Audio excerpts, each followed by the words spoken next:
Welcome back, and like we were saying before the break, the NHL's first Inuk player, Jordan Tootoo, was in Thunder Bay recently speaking about mental health and resiliency in an event hosted by the Matawa Health Cooperative.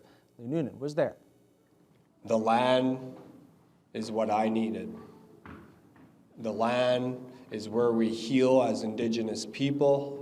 Former NHLer Jordan Tootoo shared lessons from his own life with a crowd of Matawa community members in a speech that touched on themes of resilience, vulnerability, self-love, and overcoming trauma, addiction, and loss. He encourages people to take their healing into their own hands, get out onto the land, and to start journaling. To find that inner confidence and that contentment and being in your own skin takes a lot of work. So I encourage many of you to put pen to paper and to reflect on life. Tootoo says his goal now is to give back to Indigenous communities and help them break harmful cycles.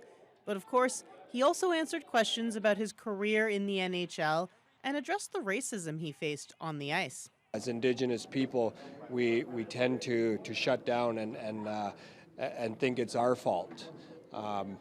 Ultimately, you can't control what other people say or do towards you. Be proud of who you are, be proud of where you come from, and work to be the best version of yourself. The event was organized by Matawa Health Cooperative's team of youth recreation workers. Having someone like Jordan Tootoo to come and speak, and with his status of being an NHL player and the first Inuk player, definitely gives some Indigenous youth empowerment to become better versions of themselves. Keeping a positive outlook on life and how sobriety can help in so many ways, and especially in Native communities. And I think it's just a positive that we talk about it. What I learned from today was that everything starts with our youth. We need to get them out of the house and help them develop into young adults.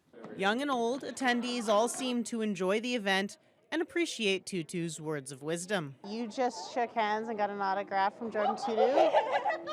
How was that? How was meeting him? Cool. It was pretty exciting for me. I was shaking right next to a legend, a stud. Jordan talked about being on the land and how that is our way of healing as Indigenous people. I see it, I've experienced it, so he's right. Lee Noonan, TBT News.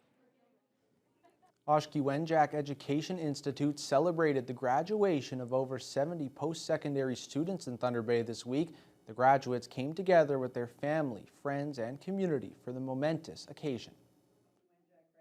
President Laurie Deschamps says this ceremony was more than just a celebration of academic accomplishments. It's a testament to the strength, perseverance, and potential of all the graduates. All learners in the Institute come from NAN communities, and with the Institute's blended delivery model, the students were able to learn mostly in their own communities. Police Foundation's graduate Gina Dorr offered some words of encouragement for those thinking about going into post-secondary education. Reach for the stars. You can do anything that you want to, and you can be successful, and go for it. The sky's the limit. We're very happy that they were able to accomplish their program. We're very excited, very happy. It's our 21st graduation. We've been in existence for a long time, and congrats to all our graduates. For the first time in a decade, a cruise ship has ventured east of Silver Islet, making a stop at Battle Island near Rossport recently. Officials with Superior Country Tourism say it's just the beginning for cruise ship visits in the region. The Viking Octantis made a stop to visit the Battle Island Lighthouse. Roughly 150 people disembarked there to explore the island and enjoy a cup of tea and bannock. Interpreters from Pays Plat First Nation and Red Rock Indian Band shared local history and Anishinaabe culture. Superior Country Coordinator, the On-Land Experience Executive Director Dan Bellavacqua says they were able to capitalize on the success Thunder Bay tourism has had to attract cruise ships further along the North Shore.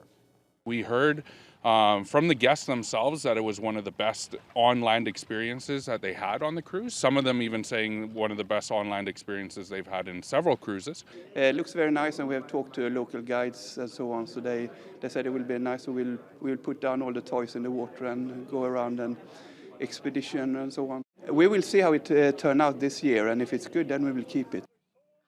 There are 4 more ships visits expected at Battle Island this summer, and a new stop in Red Rock being planned for next year.